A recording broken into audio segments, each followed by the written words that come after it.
Good evening, everyone. Welcome to Talking Reds, where we bring the latest Liverpool news, transfer news, and much, much more. Yesterday is done and dusted. Liverpool get the 3 points. Liverpool get 12 points on the board. The result is all that matters. We are going to be talking about yesterday's game. Also, we did a match reaction last night, myself and Naj.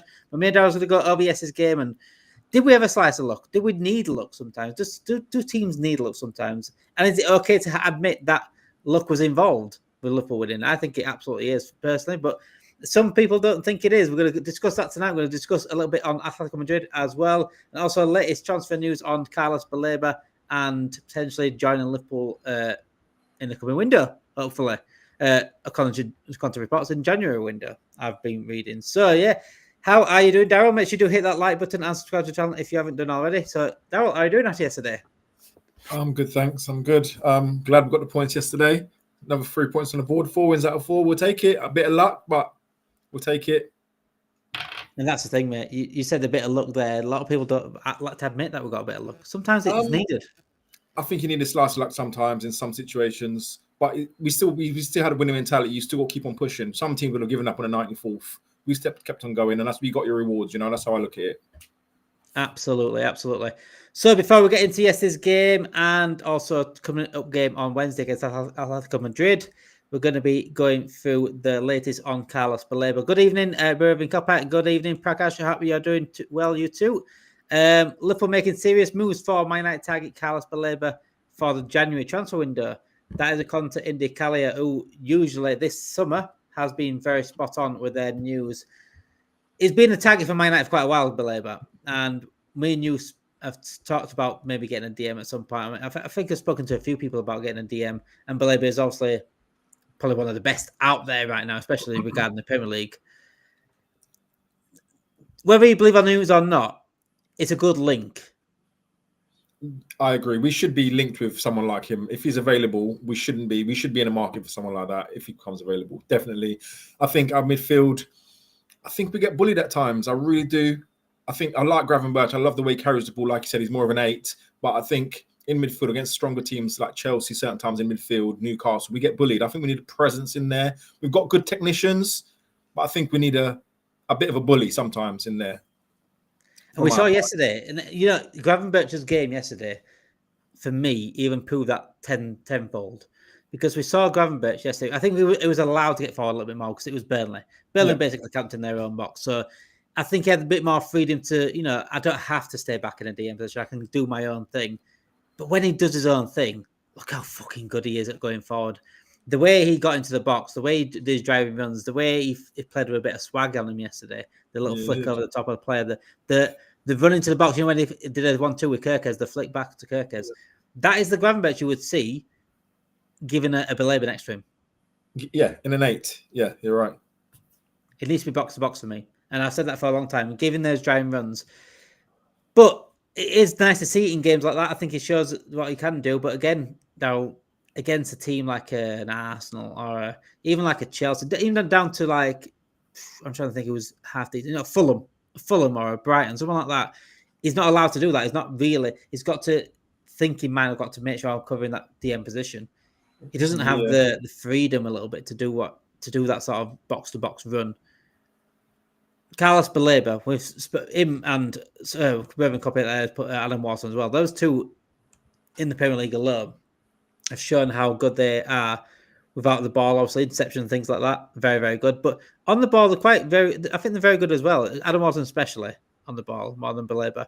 But I think it balances out the midfield. A Watson or Baleba in that midfield. Balances it out a little bit more. Yeah, definitely. I think, like I said, we've got good technicians. McAllister, he is a little warrior. Szoboszlai gives us the energy. Box to box is more Gravenberch. I think we need someone playing a little bit more deeper and let them express themselves. I think they can be so good. I think McAllister's got so much more to give going forward as well. But I think we need to, I think my person, I think we really need a DM or someone that plays deeper like Wharton. Wharton's not really a DM. He's more of a deep line playmaker. But I think someone of Baleba's stature, his strength, his power, I think we need that in our midfield. I think he would take us to another level, I think. How much would you say? We spoke about this the other night, didn't we, about Baleba? And they're saying, like, Brighton, having done what we did with McAllister, how much we got from McAllister, they could add another 10, 15 million on, 20 million on, we wouldn't have to, we can't complain about it. I think they rate him more than Caicedo. I think they want a minimum of 120. 120 million, 130 million. I think that's what the price would be. In this day and age, I think you'd have to pay it. How old is he? Like 22, I think? Yeah, he's still a young lad. Yeah. Yeah, 22, 23 maximum. You get another 7, 8, 9 years out of him. I think that's the price. I think that's going to be the going price. That's what they sell their DMs for. Like I said, I think they rate him more than Caicedo, so I think that would be the price. If you had a choice, Baleba or Wharton?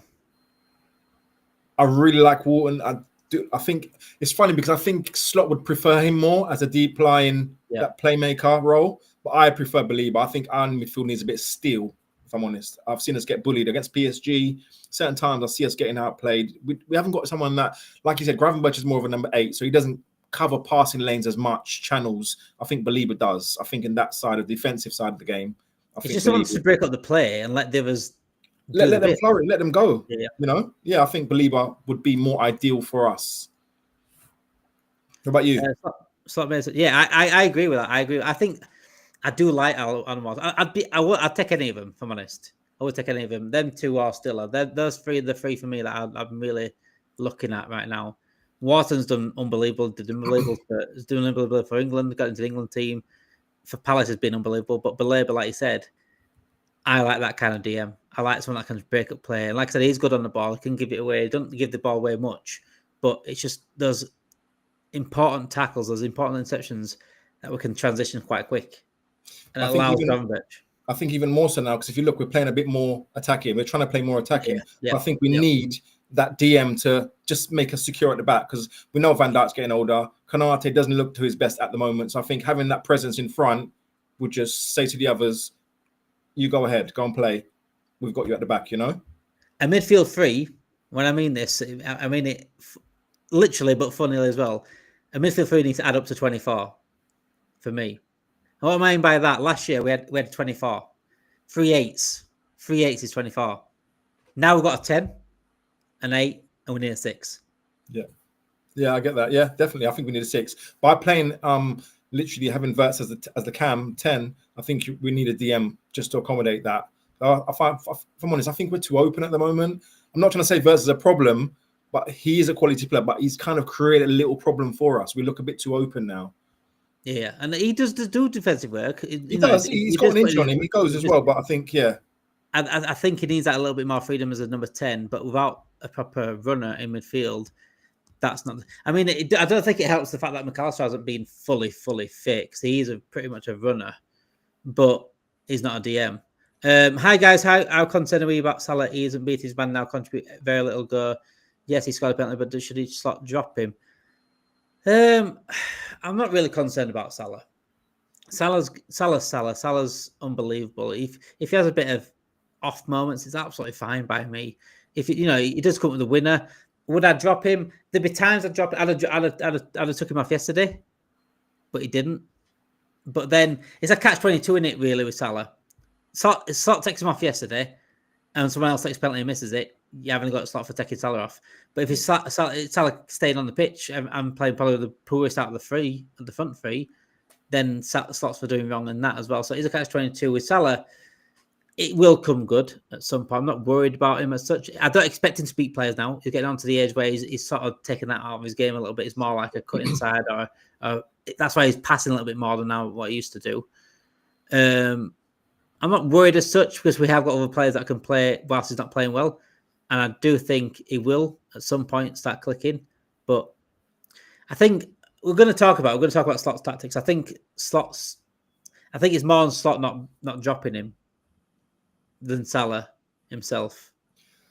I thought the same thing yesterday. From about the 65th minute, I said to my friend, I said we should take him off, take Salah off, because he really wasn't contributing a lot. He was making the wrong decisions. But then you know what he's like against Newcastle. He didn't do a lot in that game. Comes up with the assist. So you don't want to take him off, but sometimes again you do want a bit more contribution. He has been quite quiet this season. I think he'll come good. He'll come good. He will come good. The thing is with Salah is he is getting on to a latter age of his career, and at the end of the day, bodies are bodies. humans are humans. Physical anatomy is physical anatomy, and sometimes it takes a yard of pace out of you. His confidence might be down. Things. I do think at some point we will see Salah of old, but I think the thing is with Salah as well, the standard he set last season was a different level of standard as well that he seemed set himself. So to live up to that again might be near impossible, if that makes sense. But there's no pressure on him to live up to that again for me. As long as it's half of what he was last season, I'm happy for the 2 years that he's here. I just find he's a bit isolated sometimes out on the right wing. And I find that if we're not going to get that Salah that we had before, beating people going in and out, I think he needs to be closer to the striker. If you know what I mean. Do you think that's Maldan's tactics then? I think that's Arne Slot's keeping him wide, saying keep the width, stretch the pitch, give Wirtz his space as well. Don't run into Wirtz's space. But for instance, when we didn't have Wirtz last year, that would be more Salah, not more central, more in an inside channel. And I think that's what I think as Salah's lost his pace, he needs to get closer to the goal to get the best out. I think if like a Frimpong were playing, I think it'd be better to do that. Have a Frimpong or Bradley playing at right back. Obviously, they haven't been doing. I think it'd be better to have Salah come inside. That's what we thought was going to happen anyway this season. Yeah, I thought with Frimpong and Kirkers, them two bombing down the wings, it makes sense for Salah and Gakpo to come inside. Gakpo likes coming inside anyway. That's all he does. And Salah, it needs to be inside as well. Like just overload the box a little bit with a front three, and Wirtz can have that role. But again, is it going too attacking, especially when we've just been speaking there? We haven't got a proper defensive-minded DM. How attacking can we go? We are exposed massively. Yeah, you don't want both your wing backs running off, and then Karate and Van Dijk are just there, sat there. Like, anyone else? Anyone here? Yeah, it's worrying. McAllister should have been on bench after his national game in Argentina last season. Slot made the mistake. Mac travelled back. Absolutely. And we've been saying that all week. Pretty much everyone at Talking Red said that all last week about McAllister should have been on the bench. It made no sense for McAllister to start. Szoboszlai should have been midfield. Conor Bradley played 2 international games, full games, by the way, so he should have started at right back, Szoboszlai midfield. Szoboszlai went to midfield. I think it changed a little bit. I think it looked a bit better with Szoboszlai midfield. And I think it got better out of Wirtz as well. I think Wirtz improved in the second half as well. DB says there, smash the likes and subscribe, people. On the road to 1.5k. Every click counts. Absolutely. Thank you so much, DB. And good evening, Adam. Hope you're well as well. Let's get into this game then. Let's get into this game because I don't know if anyone watched our reaction last night, or I've put a couple of clips out on TikTok, put a couple of clips out on here, and I've had mixed messages back for what my criticism of Slot was yesterday. Mixed messages. Some said, "You're absolutely spot on. You're right for criticising me. I think he got a lot wrong yesterday. His tactics were not helping us, and his substitutions weren't helping us. The late subs and the fact that I didn't take Isak as well for the bench didn't help us." But then the other half is you like Marmite. The other half is like, you don't have a clue. You don't know what you're on about. Do you want to be a manager? You don't know better than Slot. I'm thinking, at what point have I said Slot's not good enough for Liverpool here? In fact, in the clip itself, I said Slot's the best manager for us. Funnily enough. He just got it wrong. And sometimes that happens. Managers aren't going to get it right all the time. Klopp got a few things wrong. That's just what happens. But as a fan here, as a fan and as an honest fan, I won't sit here and hide behind my hands and say it was all roses yesterday. We relied on a player lifting their arm to win the game. We didn't break them down. We created our own look. We sort of did, but we didn't force the penalties. That makes sense. Say a play in the box and you skill past someone, and you get clipped over. That's forcing the penalty. That wasn't a forced penalty, just a standard cross, and Hannibal just for some reason decided to do that. Am I wrong saying Slot got it wrong yesterday? No, I think you're right. I thought the same thing. I thought he got quite a few things wrong. I thought we should have taken off Gakpo earlier. Gakpo was quite disappointing. I'm going to say, I think we missed Luis Diaz. We missed his unpredictability. Because, with Luis Diaz, he'd go left, he would go right. He did cut in a lot, but he gave you the other option as well. I think in the whole game, I saw Gakpo go down the left-hand side once. I think he's too predictable. And he's got this thing that he's done. When he cuts in, and he either shoots, but then sometimes he tries to clip it to the back post. To the back post, it's the same thing. He does that 10 times a game. And it just doesn't work. Just stop doing it. I kept seeing ignoring Kirkers or Robertson and doing that little clip to the back post. And I'm thinking, Stop doing that. It's not working. If we had Isak on, I'd understand.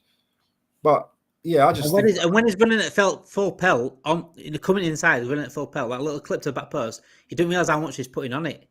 And a lot of times it's the goalkeeper. He's already got momentum of him running. Yeah. And if no one's there, then it's just a waste of, like I said, I mean, he said in the chat here, like Salah and Gakpo, Salah did nothing, him and Gakpo are most predictable.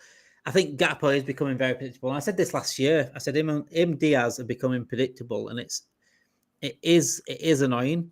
But then the introduction of Rio, and this is why I will be honest as well. Look, Slot got a couple of things right. He brought Rio and Frimpong on, but the thing is with that, they brought him on too late. There was a point. I think there's a point we had a free kick. Or they had a free kick. I can't remember. And I was thinking it's about the 82nd. And I thought, bring them on now. They're waiting at the side, and he waited again. And they got on about the 86, 87. I think just bring them on as soon as you can. He waited for another few minutes, and I thought I would have taken off Gakpo about 10, 15 minutes to go because he was poor yesterday. Didn't contribute anything. Rio, right? Every time Rio got the ball, I thought something's happening here. Something's happening. Even he was so unpredictable. He did a few steppers, went on left. Sometimes he cut inside. The pass to Frimpong could have been a winning pass. If Frimpong took that first time, he should have hit that straight across first time. I agree. Yeah. First time he could have hit left foot. I could have hit it laces straight across the goal with his right foot. Brilliant pass from Rio. Because this is what panicked Burnley's defense when Rio got on the ball. He ran straight at him, and defense then didn't know what to do because they all started gathering around. This is why Frimpong was left alone. Because when a player like Rio, so direct, and Frimpong as well, Frimpong's very, very direct. Those players that are direct attract players, and they attract players' attention. And what happens then? Because they attract players' attention, they're panicking, and what they're going to do with what they're going to do with the ball. They leave players free, and that's why Frimpong was free at that point. Because when we had the ball, everyone's looking at him like, if Gakpo's got a ball, he's just going to cut inside. We've got us covered. He's cutting inside. We know what he's doing. You need someone like Rio on the pitch. So are we saying Rio should be getting more minutes now? It's madness, isn't it? 17 years old. But we've got to give him more minutes. Probably, yeah. If I'm honest. Would I start him against Atletico Madrid? No, but I'd play him more. I'd probably start Gakpo still because it's Atletico Madrid. But maybe against Everton I'd play him. Start him. Would you think about Slot keeps on taking off Ekitike? I understand the first game or 2 games in the season. Now it's starting to get on my nerves. We lose that focal point, and he puts on Chiesa. I find Chiesa plays better on the wings, if I'm honest. This is why I don't understand, mate. I don't understand why he's putting him on as a 9. I don't understand why I don't understand why he didn't take Isak. And I said it before the game. Look, we're not expecting Isak to play 60 minutes here. He's not going to do that. If he went there, if he took him on the bench, and we were 3-0 up, and he don't bring him on, perfect. That's the ideal situation. But what Isak should have gone yesterday for the simple reason is if we need a goal in the last 5-10 minutes, and especially that game yesterday, Burnley, he wouldn't have had to do much running. Let's be honest. All he's would have to do is camp that box and try get off the ball if it comes to him. And there's no better player in our club right now than Isak to have a chance at a goal. So for me, not taking Isak was a big mistake. Yeah, I was disappointed with that. I thought they could. If he was there, would have got at least 10 minutes. He played for Sweden in the week, so I don't see why we couldn't give him 10 minutes. And he's the perfect one to the ball to falter. Yeah, really. You think about that. I mean, and I'd accept Ekitike off. I think yesterday the Ekitike, also the games didn't suit him. Didn't have any space. Didn't have anything like that. Yeah. But it's only so much he could do yesterday. I mean, I think I gave Ekitike like a 6 yesterday on last night's bit, but I couldn't really give him much higher or lower. He didn't really do much wrong. He didn't have any service at all. Yeah, they played him well. The defenders played him well yesterday. Yeah, but Burnley, you got to praise Burnley for how they've played. And people say, "Oh well, they didn't want to come play football." But what do you expect them to do? They ain't got the players to come play football. If they come 2-2 against Liverpool, they get battered, absolutely battered. And do you remember when was it Leeds that came up last time with Bielsa? Came up and played their football, got battered some games. Why are you not adapting to you? And they got criticised for it. You're going to go straight back down, you're going to get battered. But when a team comes up, and this should have got a point. Their tactics work to a certain extent. It's not their fault. Hannibal just put his arm up. And we did get lucky. And it's okay to say we got lucky. People don't like to say the word luck. But they'll have different opinions on it if it was a different team. If I was Arsenal, If that was Man United, if that was Man City, any other team, every single Liverpool fan would say you're lucky. You know what I'm saying? They will say they are lucky. But when it's us, we don't like to use that word. It's a mixture of both. It is a sign of champions. You need luck, but we were lucky, and it's okay to say that.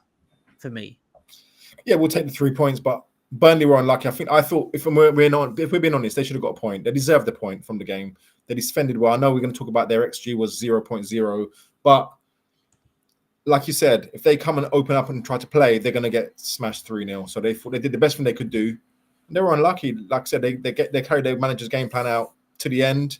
Just unlucky, silly mistake. But yeah, I thought they deserved the point. That would be fair.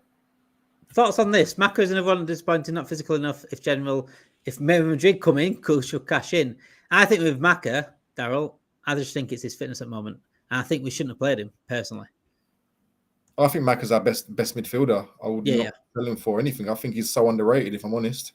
I think he's class. I think he's got fitness issues. He didn't have a proper pre-season, did he? Remember, he didn't train properly with the squad. He started late training because he had carrying an injury in the pre-season. So I think it's taken a while to get up to speed. And playing 90 minutes for Argentina in midweek doesn't help either. So I agree with you guys. They should have rested him. He shouldn't have been anywhere near. He should have been on the bench.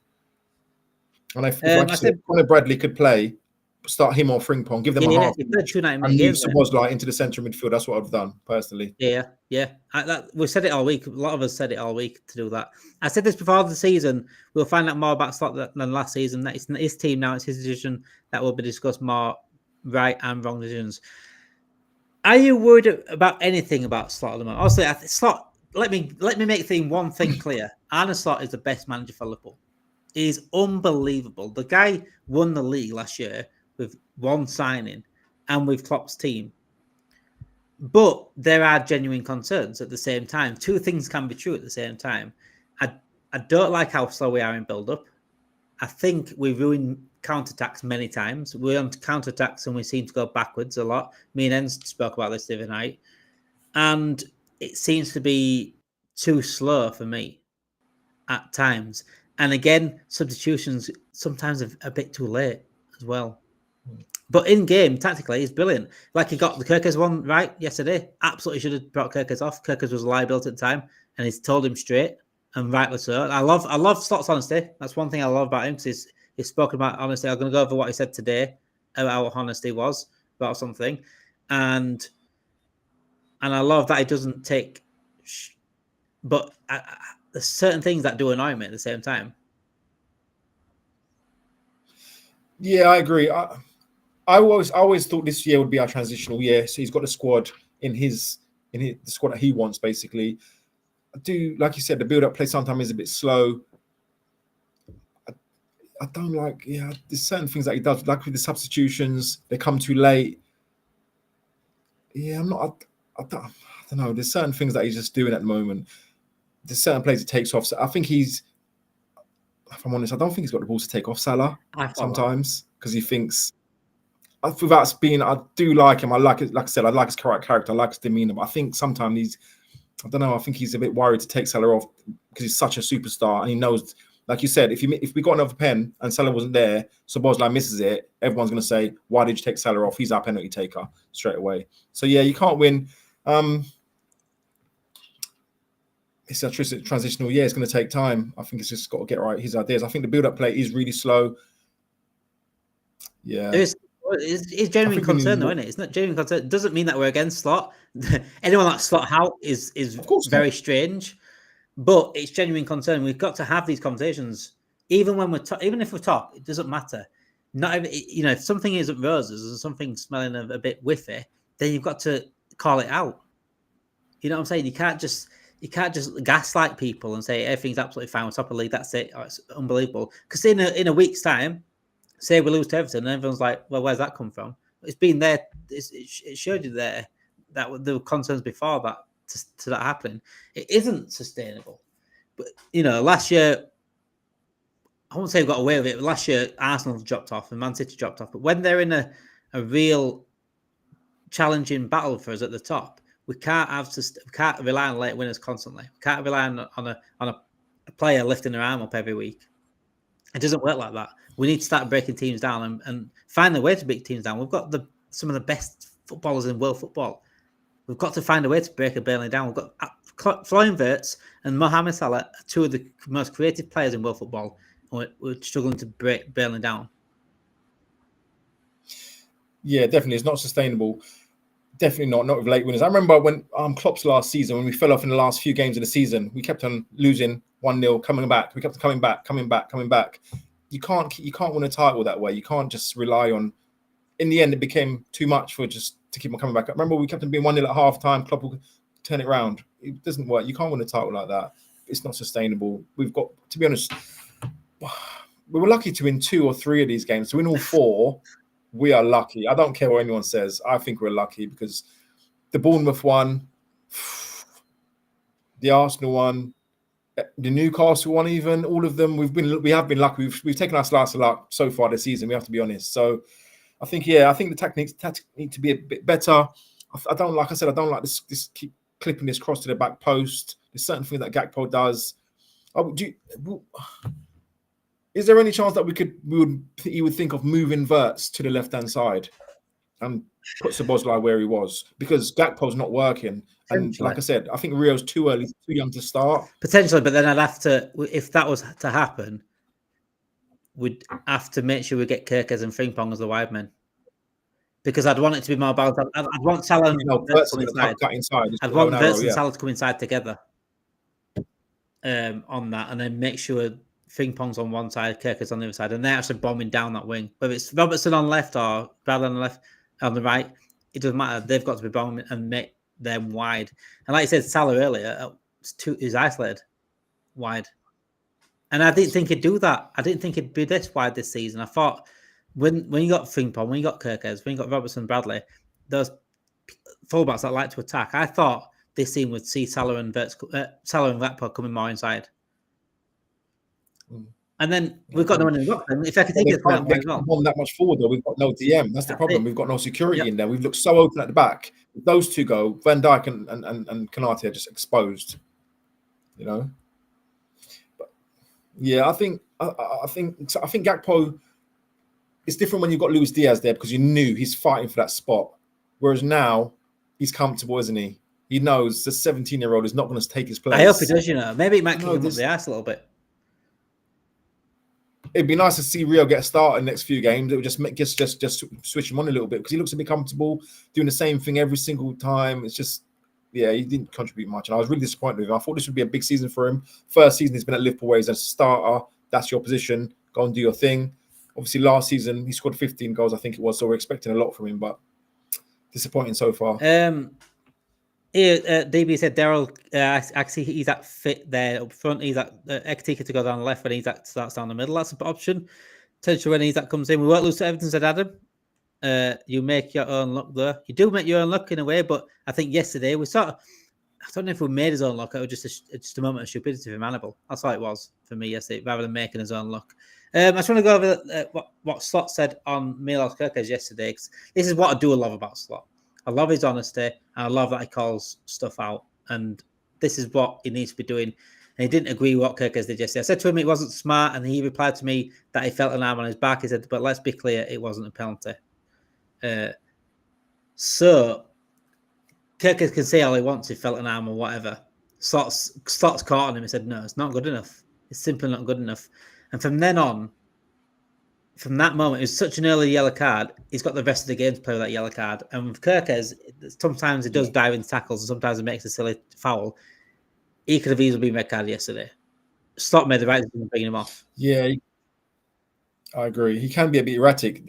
I've seen him for Bournemouth being quite aggressive, but not as erratic as he has been for us so far this season. He's dived in a few times, and I think it was Bournemouth. He dived in, slid through, got yellow as well. So yeah, I think he did the right thing taking him off. The last thing you'd want in that type of game, going 10 men down, and then yeah.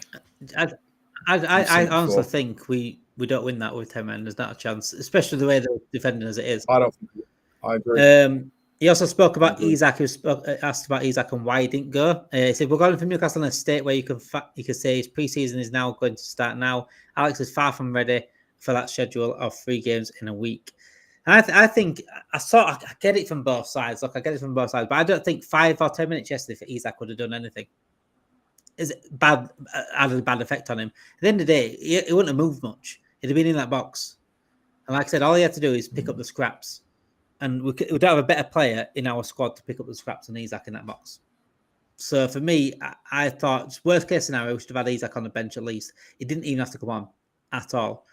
He also spoke about McAllister and why he came off at half-time. He said he was fine and good enough to go on, although he limped a lot. So there's more with his mentality. I think he could perform at his best for 15 minutes longer. So yeah, is that a worry for you now, McAllister's fitness at the moment? It is a worry. I think, like I said earlier on, I think he's our best midfielder. He's a technician in there. He sees the game. No one else in our midfield sees the game like he does. So yeah, I think we've got to just protect him. I think is a worry his fitness state at the moment. So Atletico Madrid Wednesday night Champions League first game of the season. There are some fitness updates coming from Atletico Madrid. So Julian Alvarez is a doubt. Linomad is a doubt. Hanco's a doubt, and Nico Gonzalez are all doubts for Liverpool after getting knocks in their last game. So Julian Alvarez potentially missing. That could be a big moment for Liverpool because he's obviously their main threat, I'd say. Yeah, good player. If he's not playing, no one wants to see players injured, but if he's not playing, it does help our cause. Atletico Madrid, I've kept an eye on them. They've not been that good this season. They've been quite disappointing so far. But coming to Anfield, we know what they're like. The last time we played them, it was a nightmare. I think we got knocked out of Champions League the last time we played them a few years back. We've got bad memories of that night. So, yeah. Yeah, don't mention that. That didn't happen. That was 2020. That was 2020 of the year we went league. That was last match with fans, wasn't it? Adrian in goal. Yeah, that's what I remember. Last match with fans before obviously fans were not allowed to go in stadiums. They should have called that game off. They was going to call it off, if you remember rightly. They should have called it off and just buy it. They should have called it off. Hindsight and all that. But yeah, I do think it's a tricky game.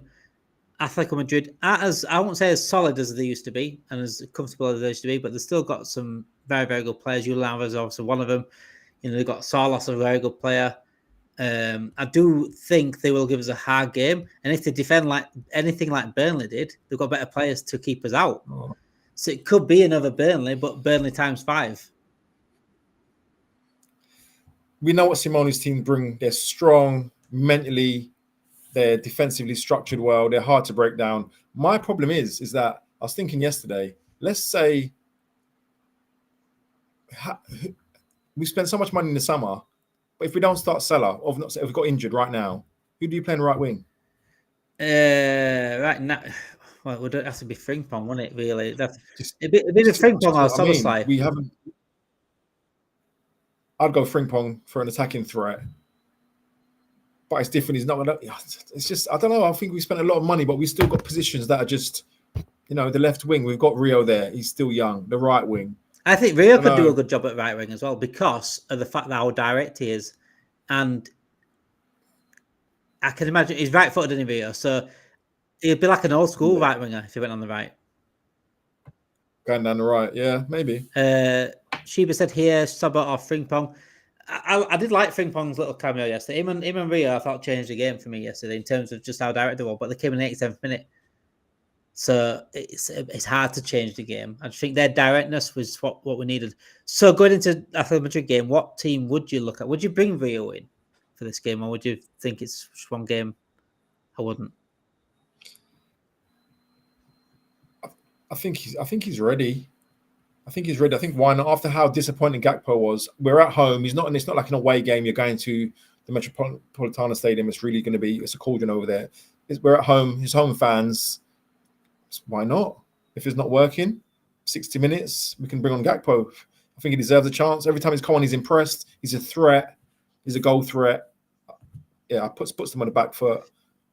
Why not? He probably won't, but I don't see why not. I don't see why he couldn't. What our team lacks is pace. And that's why when Rio came on and Frimpong on the right, Rio on the left, it gave us pace. And that troubles any defense. And I think that's what, Frimpong got the crossing for the penalty, but I think that's what they offer us, pace. I don't think we have got a lot of pace in our team anymore. I mean, the team that we ended up with yesterday, Barek Atike, I think that's a very good team. Bradley at the right back for me. Wednesday. It's got to be Szoboszlai and Gravenberch in midfield. It's got to be Robertson left back for me. I can't see Kekes play again, if I'm honest. And that's not, he's got to have some sort of you got to be dropped. Until you start improving, you dropped. Robertson did a good job yesterday when he came on. Konate, Van Dijk. Wirtz I keep at 10 for now. Salah, and I would try Rio on left, me personally. Just something different. Yeah, I think Conor Bradley really impressed me when he come. We know what type of player he is, but yesterday he was really good. He was really good. Most times he plays, he's really good. Just sometimes he gets caught up position a little bit. But yeah, Bradley's always impresses. I think probably can go start with Bradley. Something Slot said in one of the interviews yesterday, why he took off McAllister. So I'm assuming that McAllister is going to start the game because he said he can't start 2 games within a few days. So I think McAllister's nailed on to start alongside Gravenberch. That's how it sounded when he said he took him off. Do you think Szoboszlai plays somewhere though? He's got to play Szoboszlai. To me, Szoboszlai has to play, even if I had to drop Wirtz. And I think that's another. We like Wirtz. We know he's changed the needle for us. He's made us fashionable, a young superstar coming to our club. It's a big signing. It's big money. He's causing a bit of a problem, though. We have to be honest. I know no one wants to say it, but it's the truth. He's causing us a bit of a problem. Certain times, I think Slot's got to be big enough to think, right, I know we've spent so much money, but for the better of the team, I want to take him out for one game and put Szoboszlai there, where we need to be a bit more defensively structured because we know Szoboszlai offers so much. He helps Salah a lot. I think that could be why Salah's not playing to the level that he was last year. Remember, Szoboszlai does a lot of his running for him. He is Salah's legs. So when he's not in that situation, sat on the right hand side or backing him up, so Salah's a different type of player. And I think he's got to be big enough to say, look, for certain games, I'm going to leave out Wirtz or play him on the left and put Szoboszlai as the maybe he could do actually. Maybe he could do that. Put Wirtz on the left this time against Atletico Madrid. And play Szoboszlai as the box to box, and he supports Salah as well. I think that'd be the best thing to do because, like you said, Gakpo, I wouldn't start Gakpo. Either Rio or Wirtz on the left. Gakpo is so disappointing. I said when we played Newcastle, I said I'd have dropped Wirtz. I don't want to drop Wirtz because Wirtz for me is one of our best ever signings for the last how many years. But just in certain games, I don't think we need those legs. And Atletico Madrid is another one like Newcastle, and this is why Newcastle dominated the game. Especially second half, they dominated it because in midfield, we can't keep up with it.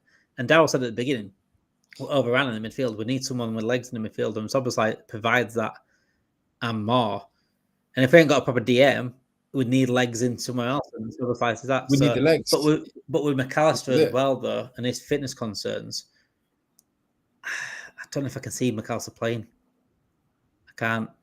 I'd be shocked to see him playing, but it wouldn't surprise me at the same time. My worry with Slot is, talking about tactics, my worry with Slot is that he likes picking that strongest team all the time. And he did that a lot last season. I think there was time when Gravenberch was out, he was no gas left, and he kept on playing him. I went to the game against Liverpool Fulham, and Sander Berg absolutely bullied Gravenberch. I watched every time he got the ball, he got bullied. He lost about 5 times in the game. And every time I looked at him, I was thinking, oh no, he got clattered. He's got to learn to rotate more. I know he's accustomed to Feyenoord. It's a smaller team. They're not as dominant as Liverpool, but he's got to realise he's got to be able to rotate more. Like you said, we shouldn't have started McAllister. Rest him. He wants to go with his strongest team for most games, like he did last season. He had no need to play McAllister yesterday against Burnley and save him for the big games, run him for the big games. Yeah, I think he needs to start rotate more, and then we'll get more out of the squad as a whole. I thought we could have started Chiesa on the left-hand side instead of Gakpo yesterday. It's Burnley. They've just come up from the Championship. What do you think they're going to do? They're going to be sitting back. Give Chiesa a run out. Give him a chance. And that's what annoyed me most because he's got legs. We knew what Burnley were going to do, but we still didn't know how to approach it. And it is frustrating.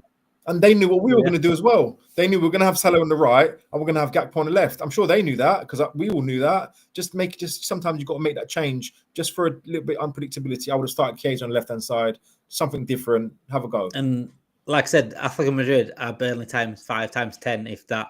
So we are going to pretty much get a similar game on Wednesday, which is against a tougher opponent. And one that would probably punish us on the counter-attack more so than Burnley. Because Burnley had many times yesterday chances to counter-attack, but they kept losing the ball. The times where we defended well, like Van Dijk, for example, what- 1-on-1 with Foster, and he's like, yeah, just eased him out. But most of the time, their attackers just either passed the ball away or didn't know how to dribble past the player. If Burnley had better players yesterday, they'd scored on counter. I'm absolutely certain about that. That one happened against Atletico Madrid. They've got quality in there. Absolutely. I'm glad Julian Alvarez is. I'm not glad he's injured, but I'm glad if he does miss, it'd help us massively because he's a big threat going forward. Should I have a look at who I'm trying to they would play them without? So obviously they've got Griezmann, haven't they? And I think Salah will just fit right in there now. Griezmann and Salah are probably the attacking two. And we like Koke. Salah is a handful. He is. And with Koke being the guy that breaks things up, I think Koke is the one that can find passes on the counter-attack as well. So, Jan Oblak in net, we know about Oblak in net and how good he is. Remember when we played him last time? Oblak must have made about 20 saves that night. They won't have, obviously, Hanko at left back. Lemomad, that's an interesting one because they've got Lenglet and Lemomad at centre-back, haven't they? So that'd be an interesting one if Lemomad is injured. I don't know who else could go centre back because Hanko could play centre back, but if he's out as well, I don't know who's going to go centre back for them. Yeah. But same as against Burnley, we're not going to threaten in that game unless we start moving the ball quicker. We need to be zippy passes, quicker, and we know Atletico Madrid. I'm sure they've got like 5 or 6 of them that are over 30. You can name them: Griezmann, Koke. A lot of them are over 30 years old. We need to start moving the ball quicker as a whole. But if we're going to get past a low block like that, we need to be, more incisive passing, quicker pace, quicker tempo. I think it's all, like you said, it's too laboured. It's all too slow. Against a defensive team. They want that. That's what they want. Yeah. They want the defensive team want that because then they can all get back in their positions, all get ready, all set themselves to go again. And I think we need to be more, higher. Either way, whatever's going to happen on Wednesday night, it's going to be a tough game no matter what. I still think we probably will win, but we've got the team to win. We've got one of the best teams in world football. We've got one of the best managers in world football. We should be able to beat Atletico Madrid at home and the lights at Anfield on Champions League night. But football's football. And as we saw yesterday, how frustrating teams can get against. And if Burnley can get frustrating, Atletico Madrid can certainly get frustrating. But yeah, tomorrow night we'll be doing the preview at 7 o'clock for the Atletico Madrid game. And then on Wednesday itself, we hopefully got a watch along for that game as well. So make sure you do join us tomorrow night at 7 o'clock. And again, hopefully at 7:45, I think I want to say, because it's 8 o'clock kickoff on Wednesday. So 7:45 maybe for a watch along on Wednesday as well. So make sure you do hit that like button. Thank you for watching. Hit that like button and subscribe to the channel if you haven't done already for all your latest Liverpool news, content, and everything you want as a Liverpool fan. Hope you have a great night, guys. And I'll speak to you all tomorrow night.